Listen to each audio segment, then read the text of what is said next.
Hello guys, इस lecture में हम देखेंगे कि कोई भी पर्टिकुलर फाइल है उसके कितने वर्जन्स हैं और क्या चेंजेस हुए हैं। अदर डेवलपर हैं, उन्होंने क्या क्या चेंजेस किए थे, हमने क्या चेंजेस किए थे अब तक उस पर्टिकुलर फाइल में, वो हम देख सकते हैं। तो जैसे hello world model dot Java file है, इस पर्टिकुलर फाइल में क्या क्या चेंजेस अब तक हुए हैं पहले कमिट से लेके, वो सब हम चेक करना चाहते हैं। तो कैसे करेंगे? मैं इस पर्टिकुलर फाइल को सेलेक्ट करूँगा, उसके बाद राइट क्लिक करूँगा, टॉर्टोज एसवीएन पर जाऊँगा और शो लॉग पर क्लिक कर दूँगा।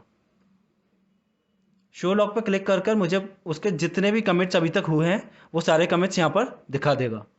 तो फॉर एग्जांपल फर्स्ट कमिट, और मैं अभी कंपेयर करना चाहता हूँ माय फर्स्ट कमिट से लेकर कॉन्फ्लिक्ट डेमो तक।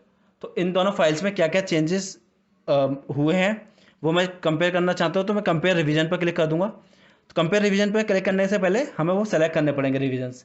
रिवीजन नंबर 4 और रिवीजन नंबर 11 को सेलेक्ट किया और फिर कंपेयर रिवीजन पर क्लिक कर दिया। तो अभी इन दोनों रिवीजन्स में क्या डिफरेंस है वो हम देख सकते हैं। तो रिवीजन 4 में हेलो वर्ल्ड था और दिस इज इंस्टेंस था, और रिवीजन 11 में हमने क्या किया, hello India how are you, this is my new change.